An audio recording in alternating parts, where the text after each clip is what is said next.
이, 이 책이 지금 여기서 우리 교재에서 소개하고 있는 자기의 치료라고 우리가 번역하고 있는 게 원문은 How Does Analysis Cure라는 책이에요. 이 책은 원래 원문을 그대로 번역하자면 분석이 어떻게 치료 효과를 가지는가라는 질문으로 되어 있는 책이죠. 번역본이 제가 찾지는 못했어요. 앞에 두 가지 책은 번역본이 있어요. 앞에 하나는 자기 분석이라는 책과 그리고 자기의 회복이라는 책은 번역되어 있는 게 있습니다. 여러분들 필요하면 그런 번역본 사보실 수 있고. 그런데 이 세 번째 책은 내가 볼 때는 아직 번역본이 없을 거예요.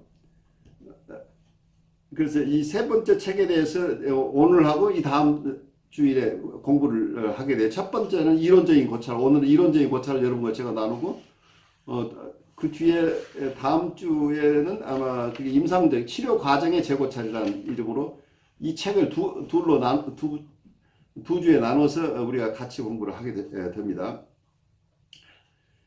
이 책이 나오게 된 배경부터 조금 설명을 하면,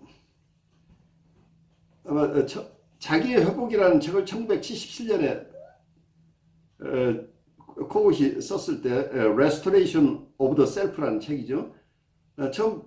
그 이전에 1971년에 자기의 분석이라는 책이 Analysis of the Self라는 책이었고, 이 두 번째 책이 발간되고 나서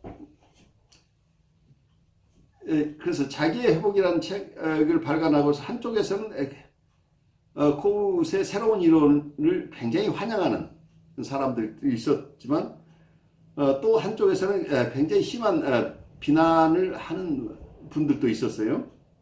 그런데 코웃이 가장 견디기 어려웠던 비난은 코웃의 작업이 비분석적이라고 아주 경멸스럽게 분류했다는.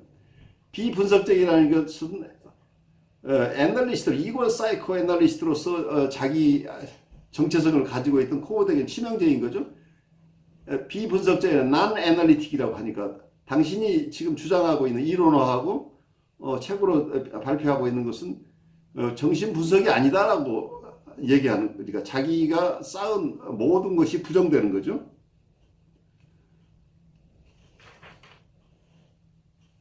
그래서 여기서 자기의 지금까지 쌓아온 이론들을 명료하게 할 필요를 느끼죠. 그래서 자기를 변호하기 위한 책이 필요했던 거죠.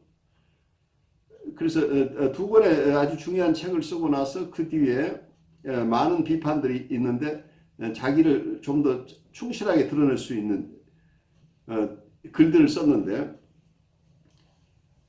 아마 이 글들을 쓰는 데는 많은 갈등들이 있었죠. 이 당시에 코웃은 이미 백혈병을 앓고 있어서 자기가 얼마 더 살 수 없다는 것을 알고 있었던 시기에 이 글들을 썼기 때문에 한편에서는 이고 사이칼라지스트, 자기 동료들로부터의 비판에 대해서 항상 지나치게 비판을 받지 않도록 애써왔던 과거의 태도만으로서는 그렇다고 해서 자기에 대한 비판이 누그러질 상황은 아니었던 상황으로까지 발전한 거죠. 왜냐하면 코웃의 이론이 처음에는 조심스럽게 프로이드의 이론적인 기반을 가지고 프로이드의 용어와 프로이드의 방식으로 자기 이론을 조심스럽게 펼쳐갔지만 궁극적으로는 프로이드 이론과 너무 다른 부분들이 나오기 때문에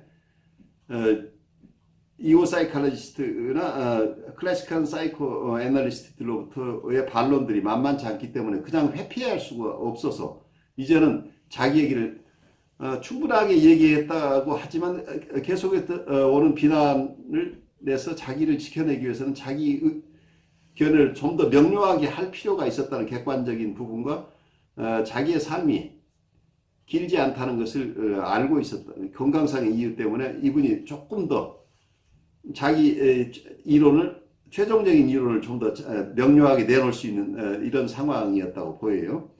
그래서 이 글은 이 책은 1984년에 출간이 됐어요. 코웃이 사망한 이후에 출간이 됐는데 우리말로는 자기의 치료, 영어로는 How Does Analysis Cure라는 책인데 코웃이 글을 원래 아티클들을 썼지만 출판 자체는 아놀드 골드버그라는 분과 폴 스테판스키가 공동으로 편집을 했어요. 공동 편집으로 해서 이 책이 발간됐습니다. 그래서 코웃의 사후에 출간된 책에서 책을 통해서 우리가 지금 마지막 공부를 하는데 코웃이 마지막으로 하고 싶었던 얘기들이 연결되어 있는 거니까 이 부분이 그동안 우리가 공부해온 것을 다 종합하는 과정이라고 생각하시면 좋을 것 같아요. 네, 있는 것 같아요? 다행이네. 그럼 여러분들 번역본을 한번 나중에 사서 보시죠. 그럼 맞네. 그러면 그거 나중에 카톡으로 올려놓으시면 다들 좀 참조하시면 좋겠네. 그래서 번역본이 있다니까 번역본 이름이 다시 한번 정신분석은 어떻게 치료하는가인가요? 네네. 그래요. 이제 여러분들이 번역본을 구해 볼 수 있다고 하니까 다행스럽네요. 이 책을 설명하면서 하나의 중요한 얘기를 하나 이 책에 말하자면 우리가 교재로 쓰고 있는 것은 코웃의 교재 자체를 우리가 지금 교재로 쓰고 있는 게 아니고 앨런 시걸이라는 분이 쓰신 하인츠 코웃과 자기심리학이라는 책을 가지고 여러분들이 지금 쭉 공부해 오고 있는데 이 앨런 시걸 자신의 얘기를 조금 하고 있어요. 앨런 시걸이 코웃을 적극적으로 도우고 코웃의 마지막 책을 편찬한 분이 아놀드 골드버그인데 아놀드 골드버그가 한 얘기가 중에 자기가 공감되는 얘기를 하나 소개하고 있어요. 그 얘기가 자기 심리학과 심리치료의 독특성이라는 아티클 1980년도 아티클을 설명을 하고 있는데 이건 여러분들에게도 흥미있는 있을 것 같아서 소개를 하고 싶어요. 여기서 아놀드 골드버그가 주장하고 있는 것은 심리치료와 보통 심리치료와 또 하나는 정신분석을 어떻게 구별할 것인가 하는 질문을 하고 있어요. 그래서 많은 경우에 정신역동적인 심리치료하고 정신분석학이라고 할 때 사이코다이내믹 사이코테라피 또는 사이코애널리틱 사이코테라피라고 하는 것하고 사이코애널리시스를 많은 클래시컬한 이론가들이나 또는 이고 사이칼리스트의 그걸 지금도 구별해내요. 근데 구별하는 방식이 면담의 빈도 보통 주 4회 3회 이상이어야 된다. 그리고 카우치를 사용했느냐 안 했느냐 이런 어떤 절차나 면담의 횟수 이런 걸 가지고 얘기를 하는데 사실은 심리역동적인 치료하고 심리치료하고 정신분석을 구별하는 게 어렵다는 얘기를 하고 있어요. 그래서 아까 얘기한 형식적으로 보면 면담의 빈도나 어떤 면담 공간에서 카우치를 사용하느냐 안 하느냐 이런 쪽으로 형식적으로 구별을 해낼 수도 있겠지만 실제로는 어떤 점에 비슷하냐면 방어기제 그러니까 우리가 디펜스를 이해하는 거나 우리가 보통 얘기하는 트랜스퍼는 전이와 저항을 통해서 사람들을 돕는다고 하는 것 그리고 꿈의 해석이나 억압된 감정의 해소 그리고 발생론적 재구성 이런 모든 기법이 양쪽이 다 거의 동등하다는 거의 같은 기법을 사용하고 있는데 한쪽은 정신분석이고 한쪽은 그냥 심리치료라고 격하를 하고 있는데 특히 현대정신분석의 경우에 여러분들이 설명을 몇 번 드렸죠. 현대정신분석에서는 전이와 저항을 통해서 치료하고 있기 때문에 단순한 지지적인 심리치료가 아니고 정신분석적인 기법을 사용한다는 얘기예요. 그래서 현대정신분석은 모던 사이코 애널리시스는 이게 사이코 애널리시스라고 이해를 하고 있는데 보통 이고 사이칼라지스트는 이런 현대 정신분석적인 접근은 어쩌면 주 3회 이상 하는 게 아니고 경우에 따른 주 3회, 4회를 할 수도 있지만 모던 사이코 애널리시스 쪽에서는 환자의 상태가 나쁠 때는 주 1회나 2회를 하는 것도 필요한 사람에게는 그렇게 치료를 하는데 빈도가 문제가 아니고 치료 기법이 정신분석적인 기법을 사용해야 된다고 하는 점에서 이걸 정신분석의 틀 안에 본인들의 이론과 그리고 임상을 소화해내고 있다는 얘기예요. 하지만 이걸 이고 사이칼라지스트나 클래식한 사이코 애널리스트는 정신분석이 아니라고 우기고 있다는 얘기예요. 그런데 여기서 코웃의 제자인 아놀드 골드버그도 이런 도전에 지금 직면했어요. 이걸 어떻게 이분을 이해하고 있냐면 아주 이고 사이칼 쪽에서 설명을 하는데 지금 이 두 가지 입장과 또 다른 하나의 입장을 설명하고 있는데 우리에게 참고가 될 거예요. 아까 얘기한 대로 치료의 횟수나 카우치를 사용하느냐 안 하느냐 이런 것을 가지고 논쟁을 한다면 이것은 어떤 영토에 대한 논쟁에 불과하다고 보는 거예요. 정신분석이다 아니다고 하는 거예요. 너무 형식적인 것을 가지고 하고 있기 때문에 실제 일어나고 있는 임상하고는 상관없는 이런 견해가 아니겠느냐.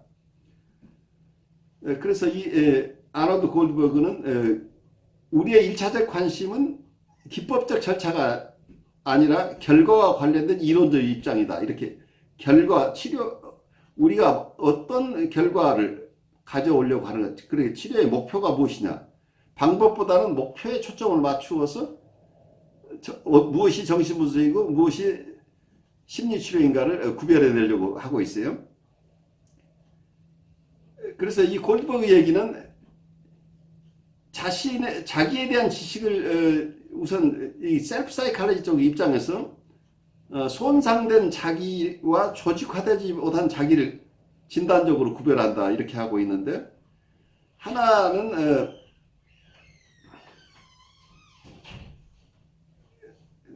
환자를 둘로 나누고 있죠.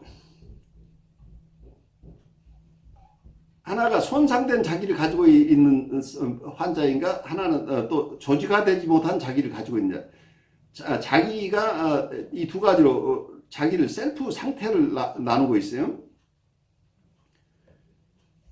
그래서 손상된 자기는 자기애적 상처의 결과로 어느 정도 왜곡이 발생했으나 자기 대상 환경의 공감적 반응이 어느 정도 충분했기 때문에 자기의 핵심 구조는 조직화될 수 있었다. 그래서 자기의 구조 자체는 형성된 사람이에요. 그래 스트럭처드가 돼 있는 사람이란 얘기예요.